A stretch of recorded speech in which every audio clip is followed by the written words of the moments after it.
السلام علیکم ورحمۃ اللہ وبرکاتہ۔ سامعین، آج کی اس مجلس میں ہم آپ کے سامنے دوسرا نکاح کرنے والوں کی کچھ غلطیاں اور ان کی اصلاح کرنے کی کوشش کرتے ہیں۔ دوسری شادی اتنا آسان بھی نہیں ہے جتنا کہ لوگ سمجھتے ہیں، اور اتنی مشکل بھی نہیں ہے جتنا لوگ اس سے ڈرتے ہیں۔ دوسرا نکاح کرنے والوں کی مسلسل شکایات اور ان کی کاؤنسلنگ کرنے سے ہمیں بہت کچھ سیکھنے کو ملا ہے۔ آئیے ہم سب سے پہلے دوسرا نکاح کرنے کے چند موٹے موٹے اصول بیان کرتے ہیں، پھر ان کا جائزہ لیتے ہیں انشاءاللہ۔ پہلی شرط، دونوں بیویوں میں عدل قائم کر سکے۔ اس کی دلیل اللہ تبارک و تعالیٰ کا فرمان ہے، اعوذ باللہ من الشیطان الرجیم، بسم اللہ الرحمن الرحیم، فَإِنْ خِفْتُمْ أَلَّا تَعْدِلُوا فَوَاحِدًا، یعنی اگر تمہیں عدل نہ کر سکنے کا خوف ہو تو ایک ہی کافی ہے۔ عدل کا مطلب عام طور پر یہ سمجھتے ہیں کہ ایک بیوی کو جو دلائیں بالکل وہی دوسری کو بھی دلانا ہے۔ اگر آج ایک کو مچھلی کھلائیں تو دوسری کو بھی مچھلی ہی کھلانا ہوگا۔ اگر ایک کو ایئر کنڈیشن میں رکھیں تو دوسرے کو بھی ایئر کنڈیشن میں ہی رکھنا ہوگا۔ عدل کا یہ مطلب نہیں ہے دوستو، بلکہ عدل کا مطلب جو بیوی جس چیز کو کھانا پسند کرتی ہے، جس چیز کو پہننا پسند کرتی ہے اور جہاں رہنا پسند کرتی ہے، اس کے مطابق چیزیں فراہم کرنا۔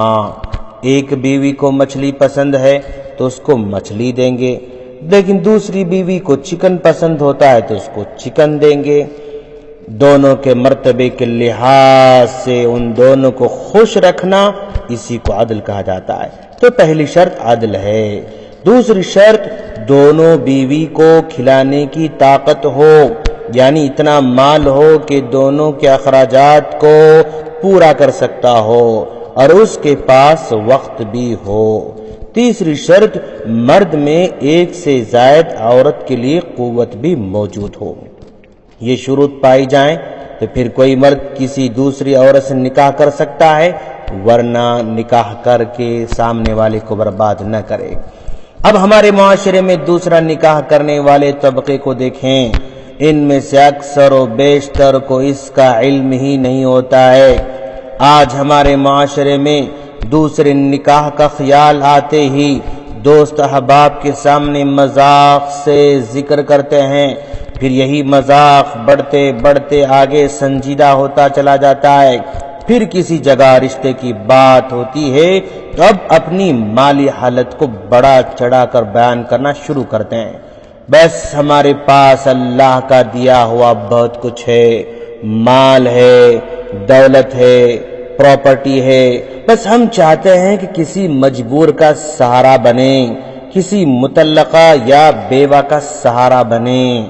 یا کچھ لوگ اپنی پہلی بیوی کے بد اخلاق ہونے کی شکایت کرتے ہیں، یا بیمار ہونے کی شکایت کرتے ہیں، یا نافرمان ہونے کی شکایت کرتے ہیں، اور کچھ لوگ پہلی بیوی سے اولاد نہ ہونے کی شکایت کرتے ہیں، اور کچھ لوگ دوسری بیوی کے ذریعے دین کا کام کرنے کا بہانہ بناتے ہیں۔ یہ سارے کے سارے مسائل نکاح سے پہلے پیش کرتے ہیں۔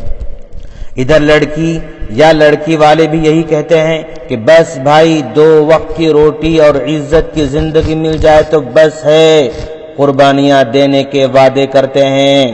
ادھر لڑکا بھی کہتا ہے کہ ہم چونکہ پہلی بیوی کو بتائے بغیر کر رہے ہیں، لہذا رات میں نہیں آ سکتے بلکہ صرف دن میں آئیں گے۔ اگر لڑکی کچھ کمانے والی ہے تو لڑکا اس کو بہت زیادہ سپنے بھی دکھاتا ہے۔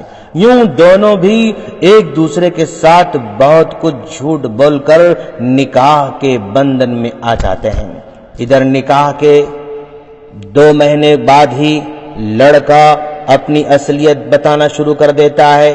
شروع میں گھریلو، تجارتی یا نوکری یا قرضے کا ٹینشن بتانا شروع کرتا ہے، پھر دھیرے دھیرے فون ریسیو کرنا کم کرتا ہے، پھر گھریلو اخراجات میں کمی کرتا ہے، پھر اگر بیوی ہلکے پھلکے کام کرتے ہوئے یا کچھ نوکری کرتے ہوئے اپنے اخراجات کو پورا کرنے کی کوشش کرتی ہے، یہ آدمی گھر کا کرایہ بھی اسی کے سر پر ڈال دیتا ہے، پھر کبھی کبھی دن میں آتا ہے اور عمدہ کھانا کھا کر چلا جاتا ہے۔ اگر دل بھر جائے یا چھٹکارا حاصل کرنا ہو تو بدسلوکی کرنا شروع کر دیتا ہے، ظلم کرتا ہے یا شک کرتا ہے یا الزامات لگاتا ہے، کسی نہ کسی طرح اپنے دامن کو بچانے کی کوشش کرتا ہے۔ اکثر و بیشتر دوسرا نکاح کرنے والے حقوق ادا کرنے میں ناکام ہو رہے ہیں دوستو، اور اپنی ناکامی کو کوئی دوسری شکل دے کر رشتے کو توڑ دینا چاہتے ہیں۔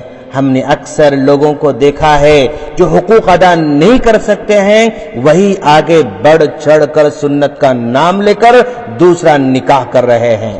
ان کے پاس مال بھی زیادہ نہیں ہے، ان کے پاس وقت بھی زیادہ نہیں ہے، لیکن ان کو اس سنت پر عمل کرنے کی بڑی خواہش ہوتی ہے، اور ایسے ہی لوگوں کی وجہ سے دوسرا نکاح بدنام ہو رہا ہے۔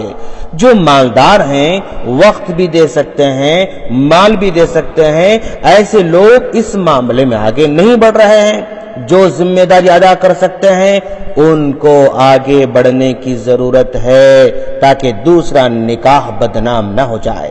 بعض تو اتنے بے شرم ہوتے ہیں دوستو، دوسرا نکاح مکمل طور پر دوسری بیوی کی کمائی اور اس کے اخراجات پر ہی باقی رکھنا چاہتے ہیں، گویا اپنی ساری ذمہ داری بھی اسی پر ڈال دینا چاہتے ہیں۔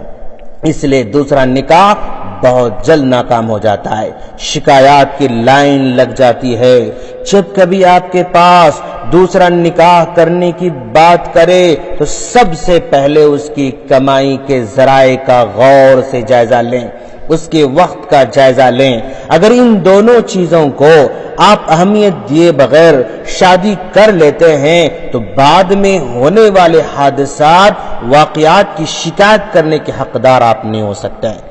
دوسرے نکاح پر راضی ہونے والی لڑکی کو یہ مان کر چلنا ہوگا کہ آگے چل کر فون کم ہو جائے گا، آگے چل کر وقت کم ہو جائے گا، دن کے بجائے رات کا مطالبہ شاید پورا نہیں ہوگا۔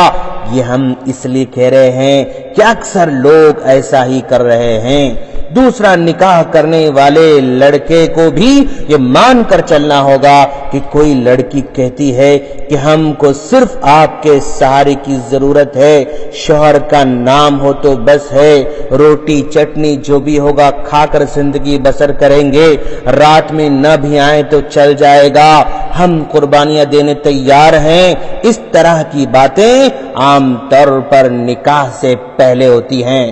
نکاح کے بعد اتنی قربانی کا جذبہ باقی نہیں رہتا ہے، بلکہ دھیرے دھیرے مطالبات بڑھتے جاتے ہیں، حقوق کا ڈیمانڈ شروع ہو جاتا ہے۔ نکاح سے پہلے جتنی قربانیوں کی باتیں ہوتی تھیں ان میں سے صرف 30% پر یہ عمل ہو سکتا ہے، بقیہ 70% میں مطالبہ ہوتا ہے۔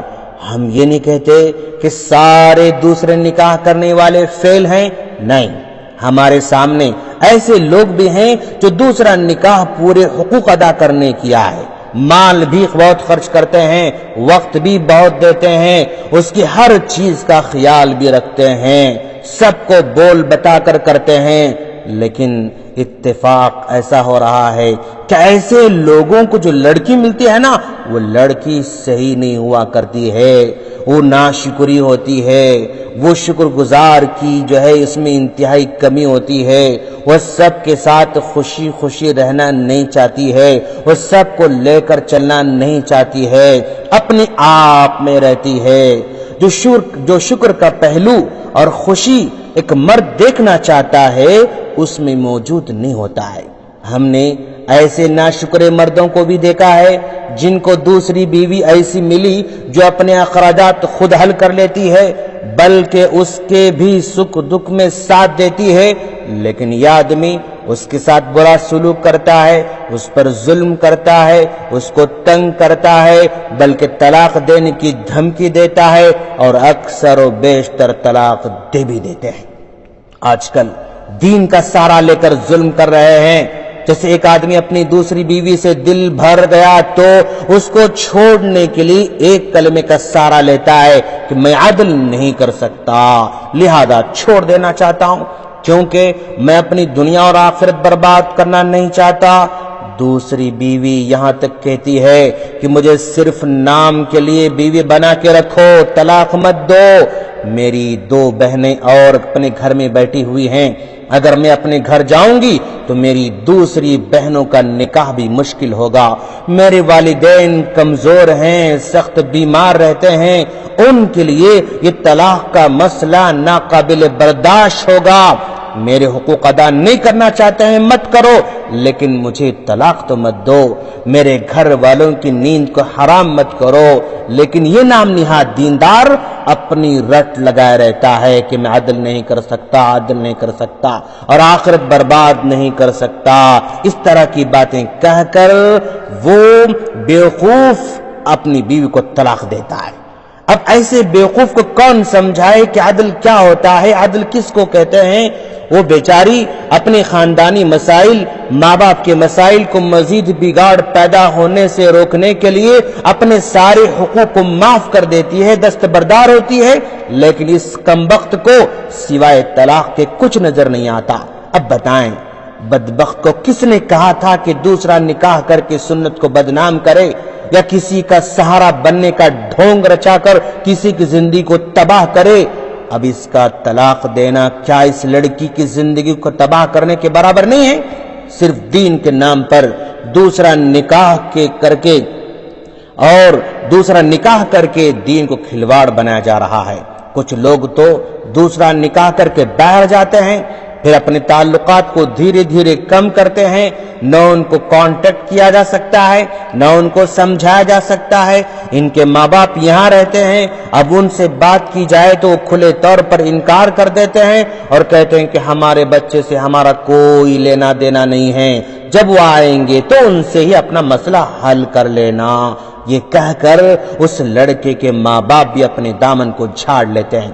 اب یہاں لڑکی، اس کے ماں باپ سب پریشان رہتے ہیں. اب ایسے بدبختوں کے ساتھ سختی سے نمٹنا ہوگا. کوئی ایسا قانون بنایا جائے جس کے ذریعے باہر رہ کر ناجائز ظلم کرنے والوں کو لگام لگایا جا سکے.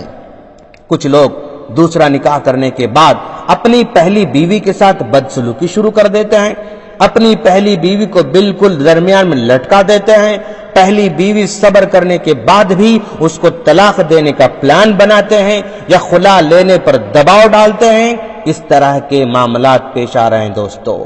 اس کی ایک وجہ کبھی ایسا بھی ہوتا ہے کہ پہلی بیوی کا حد سے زیادہ ہنگامہ کرنا بھی ہو سکتا ہے.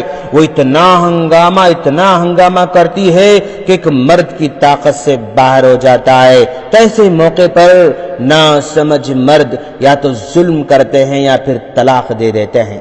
مردوں کو یہ مان کر چلنا ہے کہ پہلی بیوی کبھی بھی اس سے راضی نہیں ہو سکتی، بلکہ مرد کو صبر سے ہی کام لینا ہوگا. اگر ہنگامہ کرنے کی صورت میں صبر کرنے کی طاقت ہے تو دوسرا نکاح کرے، اگر برداشت کرنے کی طاقت نہیں ہے تو ایک دوسری لڑکی کی زندگی بسانے کے لیے اپنی پہلی بیوی کی زندگی کو نہ اجاڑے. اتنا سب کچھ ہونے کے بعد بھی ہمارے معاشرے میں ہمارے سامنے ایسی مثالیں بھی ہیں جنہوں نے دوسرا نکاح کیا اور سارے حقوق ادا کرتے ہوئے زندگی گزار رہے ہیں. دونوں بھی بہت خوش ہیں. ان میں کچھ لوگوں کی پہلی بیوی کو پتا نہیں اور کچھ لوگوں کے پہلی بیوی کو پتا ہے، لیکن چند دن رو دھو کر وہ خاموش ہو گئی. ہمارے سامنے کچھ ایسی مثالیں بھی ہیں جن کی پہلی بیوی اپنے شوہر سے بار بار کہتی ہے کہ دوسرا نکاح کر لیں، لیکن یہ بیچارے دوست ہم سے مشورہ کرتے ہیں، پھر خود ہی فیصلہ کر لیتے ہیں کہ دوسرا نکاح بڑی ذمہ داری والوں کا کام ہے، لہذا دوسرا نکاح نہیں کر سکتا. وہ ذمہ داریوں سے ڈر کر بیوی کی اجازت دینے کے بعد بھی دوسرا نکاح نہیں کرتے ہیں.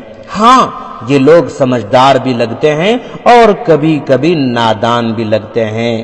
ان کے نادان لگنے کی ہمارے پاس معقول وجوہات ہیں، لیکن ہم ساری باتیں ایک ہی مجلس میں نہیں بتا سکتے ہیں. خیر دوسری شادی کے بعض حقوق و آداب ان کو یاد رکھیں، صرف یاد ہی نہیں بلکہ ادا کر